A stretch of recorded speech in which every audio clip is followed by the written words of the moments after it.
Friends, welcome back to Vibara cooking. So ಈ ಒಂದು ವಿಡಿಯೋದಲ್ಲಿ ಗೋಬಿ ಕುರ್ಮಾ ಮಾಡೋದು ಹೇಗೆ ಅನ್ನೋದನ್ನು ನೋಡೋಣ. ಸೊ ಗೋಬಿ ಕುರ್ಮಾ ಮಾಡಲಿಕ್ಕೆ ನಾನಿಲ್ಲಿ ಒಂದು ಅರ್ಧ ಕೆ ಜಿ ಆಗುವಷ್ಟು ಗೋಬಿ ತೊಗೊಂಡು ನೀಟಾಗಿ ಕಟ್ ಮಾಡಿ ತೊಳ್ಕೊಂಡು ಇಟ್ಕೊಂಡಿದ್ದೀನಿ. ಸೊ ಅದನ್ನು ಮೊದಲಿಗೆ ನಾವು ಫ್ರೈ ಮಾಡಬೇಕು ಇಲ್ಲಿ, ಓಕೆನಾ. ಸೊ ಹಾಗಾಗಿ ನಾನು ಒಂದು 2-3 ಟೇಬಲ್ ಸ್ಪೂನಷ್ಟು ಕುಕ್ಕಿಂಗ್ ಆಯಿಲ್ ಹಾಕ್ಕೊಂಡು ಕುಕ್ಕಿಂಗ್ ಆಯಿಲ್ ಕಾದ್ಮೇಲೆ ತೊಗೊಂಡಿರೋಂಥ ಗೋಬಿನ ಫ್ರೈ ಮಾಡ್ತಾಯಿದ್ದೀನಿ. ತುಂಬ ಫ್ರೈ ಮಾಡೋದು ಬೇಡ, ಸ್ವಲ್ಪ ಹಸಿ ಸ್ಮೆಲ್ ಇರುತ್ತಲ್ಲ ಅದೆಲ್ಲ ಹೋಗೋವರೆಗೂ ಫ್ರೈ ಮಾಡೋಣ. ಈ ಗೋಬಿ ಕುರ್ಮಾ ಅನ್ನೋದು ಸ್ವಲ್ಪ ಗ್ರೇವಿ ಕೈಂಡ್ ಆಫ್ ಇರೋದ್ರಿಂದ ಚಪಾತಿ, ದೋಸೆ, ಇಡ್ಲಿ ಎಲ್ಲ ಅದ್ರ ಜೊತೆ ತುಂಬ ಚೆನ್ನಾಗಿ ಹೊಂದ್ಕೊಳ್ಳುತ್ತೆ. ಮತ್ತು ಸೈಡ್ ಡಿಶಾಗಿ ಕೂಡ ನಾವು ಇದನ್ನು ಯೂಸ್ ಮಾಡಬಹುದಾಗಿದೆ ಫ್ರೆಂಡ್. ನೋಡಿ, ಇಷ್ಟು ಆಗೋ ಅಷ್ಟೊತ್ತಿಗೆ ನಾನು ತೆಗಿತಾ ಇದ್ದೀನಿ. ಸ್ವಲ್ಪ ಅದು ಹಸಿ ಸ್ಮೆಲ್ಲೆಲ್ಲ ಹೋಗೋ ಅಷ್ಟು ಫ್ರೈ ಮಾಡಿಕೊಂಡ್ರೆ ಸಾಕಾಗ್ತದೆ. ಸೊ ಹಾಗಾಗಿ ಸ್ವಲ್ಪ ಹಸಿ ಸ್ಮೆಲ್ಲೆಲ್ಲ ಕಡಿಮೆ ಆಗಿದೆ ಅಲ್ವ, ಹಾಗಾಗಿ ನಾನು ಅದನ್ನು ಬಾಣಲಿಯಿಂದ ರಿಮೂವ್ ಮಾಡ್ತಾಯಿದ್ದೀನಿ. ಮತ್ತು ನಾವೇನು 1-2 ಈರುಳ್ಳಿನ ಚಿಕ್ಕದಾಗಿ ಹೆಚ್ಕೊಂಡಿದ್ದೀನಿ, ಅದನ್ನು ಕೂಡ ಫ್ರೈ ಮಾಡ್ಕೋಬೇಕು ಎಣ್ಣೆಯಲ್ಲಿ, ಓಕೆನಾ.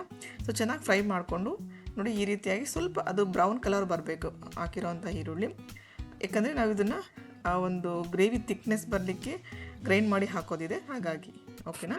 ಸೊ ನಾವೇನು ಫ್ರೈ ಮಾಡ್ಕೊಂಡಿರ್ತೀವಲ್ವ ಗೋಬಿನ, ಅದಕ್ಕೆ ಕೆಲವೊಂದು ಮಸಾಲೆಗಳನ್ನು ಆ್ಯಡ್ ಮಾಡಬೇಕು. ಮೊದಲಿಗೆ 2-3 ಚಿಟಿಕೆ ಆಗೋಷ್ಟು ಅರಿಶಿನ ಹಾಕಿದ್ದೇನೆ. ನೆಕ್ಸ್ಟು ಖಾರದ ಪುಡಿ, ನಿಮ್ಮ ಟೇಸ್ಟಿಗೆ ತಕ್ಕಷ್ಟು ಖಾರದ ಪುಡಿ. ನೆಕ್ಸ್ಟು ಉಪ್ಪು ಹಾಕ್ತಾಯಿದ್ದೀನಿ, ಟೇಸ್ಟಿಗೆ ತಕ್ಕಷ್ಟು ಉಪ್ಪು, ಶುಂಠಿ ಬೆಳ್ಳುಳ್ಳಿ ಪೇಸ್ಟ್. ಇದು ಜಸ್ಟ್ ಲೈಕ್ ಚಿಕನ್ ಕುರ್ಮಾ ಎಲ್ಲ ಮಾಡ್ತೀವಲ್ಲ ಆ ರೀತಿಯಾಗಿ ನೋಡಿ. ಮತ್ತು ಗರಂ ಮಸಾಲ ಒಂದು 1/2-3 ಟೇಬಲ್ ಸ್ಪೂನ್ ಅಷ್ಟು ಗರಂ ಮಸಾಲ ಹಾಕ್ತಾಯಿದ್ದೀನಿ ಇಲ್ಲಿ ನಾನು. ಮತ್ತು ಜೀರಾ ಪೌಡರ್ ಒಂದು 1/2 ಟೇಬಲ್ ಸ್ಪೂನಷ್ಟು ಜೀರಾ ಪೌಡರ್, ತುಂಬ ಚೆನ್ನಾಗಿರುತ್ತೆ. ಮತ್ತು ಧನಿಯಾ ಪೌಡರ್ ಹಾಕ್ತಾಯಿದ್ದೀನಿ ಒಂದು 1/2 ಟೇಬಲ್ ಸ್ಪೂನಷ್ಟು. ಮತ್ತು ಕಸೂರಿ ಮೆಥಿ ಇಷ್ಟನ್ನು ಹಾಕ್ತಾಯಿದ್ದೀನಿ. ಆಮೇಲೆ ನೆಕ್ಸ್ಟು ಒಂದು 1/2-3 ಬೌಲಷ್ಟು ಕರ್ಡ್ ಹಾಕ್ತಾಯಿದ್ದೀನಿ, ಮೊಸರು ಹಾಕ್ತಾಯಿದ್ದೀನಿ. ಇದೆಲ್ಲ ಏನು ಇಂಗ್ರೀಡಿಯೆಂಟ್ಸ್ ಹಾಕಿರ್ತೀವಲ್ಲ ಅದನ್ನು ಚೆನ್ನಾಗಿ ಮಿಕ್ಸ್ ಮಾಡ್ಕೊಳ್ಳೋಣ ಕೈನಲ್ಲಿ, ಓಕೆನಾ. ಸೊ ಈ ಮಿಕ್ಸ್ ಚೆನ್ನಾಗಾದರೆ ನಮ್ಮ ಮಾಡೋವಂಥ ಗ್ರೇವಿ ತುಂಬ ಚೆನ್ನಾಗಿ ಬರುತ್ತೆ. ನೋಡಿ ಈ ರೀತಿಯಾಗಿ ಮಿಕ್ಸ್ ಆಗಿದೆ. ಮತ್ತು ನೆಕ್ಸ್ಟು ನಾವೇನು ಈರುಳ್ಳಿ ಎಲ್ಲ ಫ್ರೈ ಮಾಡಿರ್ತೀವಲ್ಲ ಅದನ್ನು ಕೂಡ ಗ್ರೈಂಡ್ ಮಾಡಿ ಇಟ್ಕೊಂಡಿದ್ದೀನಿ.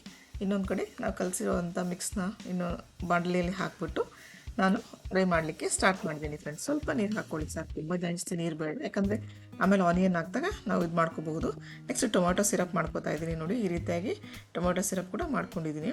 ಸೊ ನಾವು ಹಾಕಿರೋವಂಥ ಗೋಬಿ ಎಲ್ಲ ಸ್ವಲ್ಪ ಆಫ್ ಬಾಯ್ಲ್ಡ್ ಆದಮೇಲೆ ನಾವೇನು ಟೊಮೊಟೊ ಸಿರಪ್ ಮಾಡ್ಕೊಂಡಿರ್ತೀವಲ್ಲ ಅದನ್ನು ಆ್ಯಡ್ ಮಾಡೋಣ. ಆ್ಯಡ್ ಮಾಡಿ ಒಂದು 5 ಮಿನಿಟ್ಸು ಚೆನ್ನಾಗಿ ಕುದಿಬೇಕು ಅದು, ಓಕೆನಾ.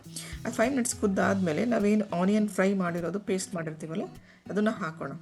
ಸೊ ಆನಿಯನ್ ಫ್ರೈ ಪೇಸ್ಟ್ ಮಾಡಿ ಹಾಕೋದೇನೆಂದರೆ ಸ್ವಲ್ಪ ಚೆನ್ನಾಗಿ ಥಿಕ್ನೆಸ್ ಬರುತ್ತೆ.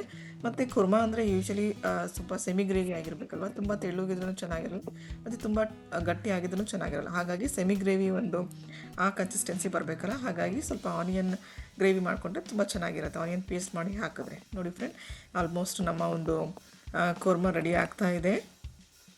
ಚೆನ್ನಾಗಿ ಕುದಿಬೇಕು. ಮತ್ತು ಅದು ಒಂದು ಏನು ವೆಜಿಟೇಬಲ್ ಹಾಕಿರ್ತೀವಲ್ಲ ತುಂಬ ಬಾಯ್ಲ್ ಆಗದೆ ಒಂದು ಕರೆಕ್ಟಾಗಿ ಪ್ರಮಾಣದಲ್ಲಿ ಬಾಯ್ಲ್ ಆದರೆ ಯಾವುದೇ ತರಕಾರಿ ಇದಾದರೂ ಚೆನ್ನಾಗಿ ಅನಿಸುತ್ತೆ ಫ್ರೆಂಡ್.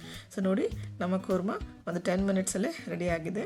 ಸೊ ಇದು ದೋಸೆ, ಚಪಾತಿ, ಓಕೆನಾ, ಮತ್ತು ಇಡ್ಲಿ ಎಲ್ಲದರ ಜೊತೆ ಚೆನ್ನಾಗಿರುತ್ತೆ. ಮತ್ತು ಸೈಡ್ ಡಿಶಾಗಿ ಕೂಡ ಯೂಸ್ ಮಾಡಬಹುದು ಫ್ರೆಂಡ್, ಓಕೆ. ತುಂಬ ಈಸಿಯಾಗಿ ಮಾಡುವಂಥ ರೆಸಿಪಿ, ಮತ್ತು ಮನೆಯಲ್ಲೇ ಮಾಡೋದ್ರಿಂದ ಹೈಜಿನಾಗಿ ಮತ್ತು ಕ್ಲೀನಾಗಿ ಕೂಡ ಇರುತ್ತೆ. ಹಾಗಾಗಿ ಆರೋಗ್ಯಕ್ಕೆ ಕೂಡ ತುಂಬ ಒಳ್ಳೆಯದು ಅನಿಸುತ್ತೆ ಫ್ರೆಂಡ್. ಸೊ ಫ್ರೆಂಡ್ಸ್, ನೀವು ಕೂಡ ಮನೇಲಿ ಟ್ರೈ ಮಾಡಿ. ನಿಮಗೆ ಈ ಒಂದು ರೆಸಿಪಿ ಇಷ್ಟ ಆದರೆ ಪ್ಲೀಸ್ ಸಬ್ಸ್ಕ್ರೈಬ್ ಮಾಡಿ, ಶೇರ್ ಮಾಡಿ ಮತ್ತು ಸಪೋರ್ಟ್ ಮಾಡಿ. ಸೊ ಫ್ರೆಂಡ್, ಹೋಪ್ ನಿಮಗೆಲ್ಲ ಈ ನನ್ನ ಒಂದು ರೆಸಿಪಿ ಇಷ್ಟ ಆಗಿದೆ ಅಂತ ಭಾವಿಸ್ತೇನೆ. So thank you for supporting and please keep watching Vibara's cooking.